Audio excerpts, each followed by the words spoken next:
the Rasul sallallahu alaihi wasallam actually had a specified time where he would teach women, where he would do that, especially the women of Medina. And actually the women of Medina were different from the women of Makkah. They were actually a lot more bold, and the Sahaba even noticed they're more bold. Like Umar radiallahu anhu said, they're not like the women of Makkah. So there was a difference between them, and they're outspoken. And we even know that from many athar and many hadith texts. Like, Umar is giving khutbah radiallahu anhu, and a woman gets up and says, you can't say that. Allah said this. Like, lady, why are you not in the sister section behind a glass? Why are you... Oh, and you're talking to Umar. You don't want to point a finger at Umar like that, but she did. She's like, gutsy lady, She did that.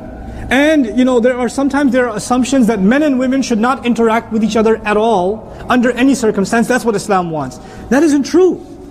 As a matter of fact, non-mahram, man and woman, talking to each other in public, outside, is mentioned in the Quran. Musa alayhi salam went up to two girls that were not his mahram. Then he went over and talked to them and said, what's wrong with you ladies? Ma khatbukuma, what's wrong with you? And they said, well, we can't feed our animals until the whole flock is done. They had a conversation. He didn't go up to them and say, Assalamu alaikum wa rahmatullahi wa barakatuh, ya ukhtayya, my two sisters, fil Islam. He doesn't know even if they're not Muslims. They don't know. They don't know him, he doesn't know them. They don't know he's Musa alayhi salam. They don't know that.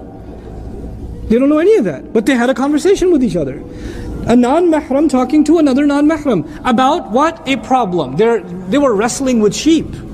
So you had to go talk to them. What are you doing?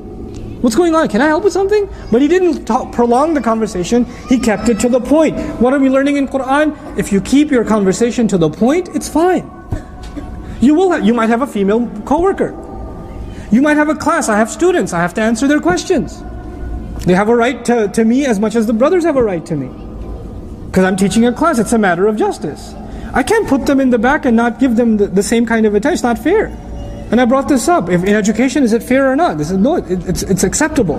There are ulama that are more conservative on this, and there are ulama that allow it too. But there are plenty of mainstream Ahl Sunnah across the schools of thought scholars that allow this. That allow, for example, this kind of setting, if it's meant with certain kind of restrictions. There shouldn't be small talk. If I crack a joke, it's to the entire audience, not to sisters by themselves, or something, because that's inappropriate. That's not right. Right? And you're supposed to have a certain line, there's supposed to be a certain line of discomfort between you and myself. Or between you and any other non-mahram. There's supposed to be a line of discomfort. There's supposed to be a level of seriousness. You're not supposed to be giggly when you come up individually and talk to a non-mahram man. You're not supposed to be like, no, I have a question, brother. You said this. Why? Learn to be like that. Learn not to be giggly around non-mahram men. Not smiley. Jazakallahu khairan for so many things you're doing. No. Say that on your own. Don't come up and say it to me. Don't come up and say it to me. Say that to your dad. Jazakallahu khairan, Baba. You're so awesome. Great. When you come up to a non-mahram, if it's your teacher, if it's the imam of the masjid, if it's your employer, keep a serious tone. Keep a serious tone. When a woman uses a serious tone, the man becomes serious automatically. Girl comes up to you, you think she's kind of pretty. She comes up to you and says, Assalamu alaikum.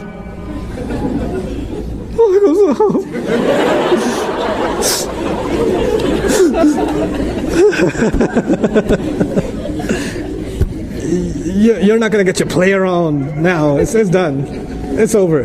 But she comes up to you and says, Assalamu alaikum wa rahmatullahi wa barakatuh. No good. No good for you. Then you'll be like, oh, wa alaikum salam. That's bad for you. So you have to keep a stern voice. And these rules, I'm kind of alluding to them, Surah An-Nur already covers them. These rules are already there. You have to keep a stern voice. You have to keep your eyes low. As low as it doesn't mean you don't look away like, brother, I have a question. Like you don't do that either. But if you don't stare at the person. You're like, yes, sister, do ask. No, not like that. Not like that. يَغُضُّ مِنْ أَبْصَارِهِمْ يَغْضُضْنَ مِنْ أَبْصَارِهِمْ. That's normal. It's not like over the top, but the idea is to keep yourself low. Don't stare.